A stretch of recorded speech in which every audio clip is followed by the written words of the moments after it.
ஒரு நாள் இழப்பு தானேன்னு நாம நினைக்கிற ஒண்ணு நமக்கு ஒரு நாள் இழப்பை மட்டும் தராது, ஒரு முழு வாழ்க்கையை கூட அழிக்கலாம், அல்லது தினம் தினம் நினைச்சு வருத்தப்படும்படி கூட செய்யலாம்.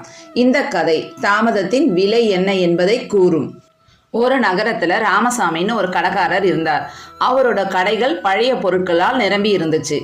அந்த எல்லா பொருட்களுக்கும் இடையில ஒரு பழைய ஓவியம் பல நாட்களா தூசியில மறைஞ்சு கிடந்துச்சு.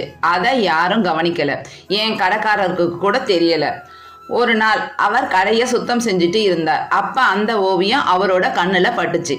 அவர் அதை எடுத்து தூசியை தொடச்சார். அதுல இருந்த நிறங்கள் மெதுவா வெளிச்சத்துல மின்னுச்சு. பழைய ஓவியமா இருந்தாலும் நல்லா இருக்குதே அப்படின்னு நினைச்சவர் அதை கடையில மாட்டி வச்சார். அடுத்த நாள் காலை ஒரு வியாபாரி அங்கு வந்தார். அவருடைய கண்கள் அந்த ஓவியத்தை பார்த்ததும் நின்றுடுச்சு. அது ஒரு சாதாரண ஓவியம் இல்லை, அது பல நூற்றாண்டுகளுக்கு முன்பு வரையப்பட்ட மிக பிரபலமான ஓவியரின் படைப்பு. அதோட மதிப்பு கோடிகள்ல இருக்கும். அவர் அமைதியா கேட்டார், இந்த ஓவியத்தோட விலை என்னன்னு. கடைக்காரர் 2000 ரூபாய் என்றார். அந்த வியாபாரி அதிர்ச்சி அடைந்தார். அவர் அந்த ஓவியத்தோட உண்மையான மதிப்பை தெரிஞ்சிருந்தார்.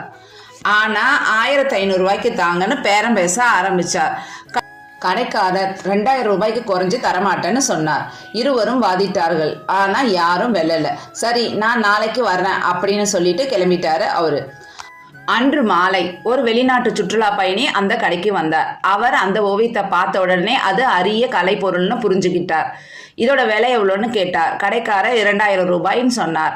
ஒரு நொடியும் யோசிக்காம அவர் உடனே பணத்தை கொடுத்து வாங்கிக்கிட்டார். அவர் அந்த ஓவியத்தோட அங்கிருந்து வெளியில போனார், ஒரு பொக்கிஷத்தை கையில் ஏந்தியபடி.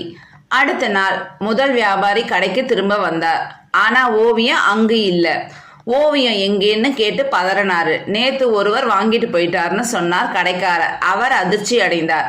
அது பல கோடி மதிப்புள்ள ஓவியம் என்று கத்தினார். கடைக்காரர் அமைதியா பார்த்தார். நான் அதோட மதிப்பு தெரியாம தான் வித்தேன். ஆனா உங்களுக்கு மதிப்பு தெரிஞ்சிருந்தோம் 500 ரூபாய்க்காக நீங்க அதை இழந்திருக்கீங்க அப்படின்னா.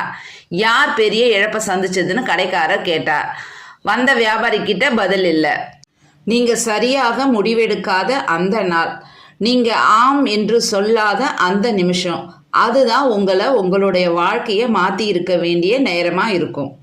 நீங்க அதை விட்டுட்டா அதோட சேர்ந்து ஒரு பெரிய வாய்ப்பும் போயிடும். தெரியாமல் இழக்கிறது தப்பு இல்லை, ஆனா தாமதத்தால இழக்கிறது தான் பெரிய தவறு.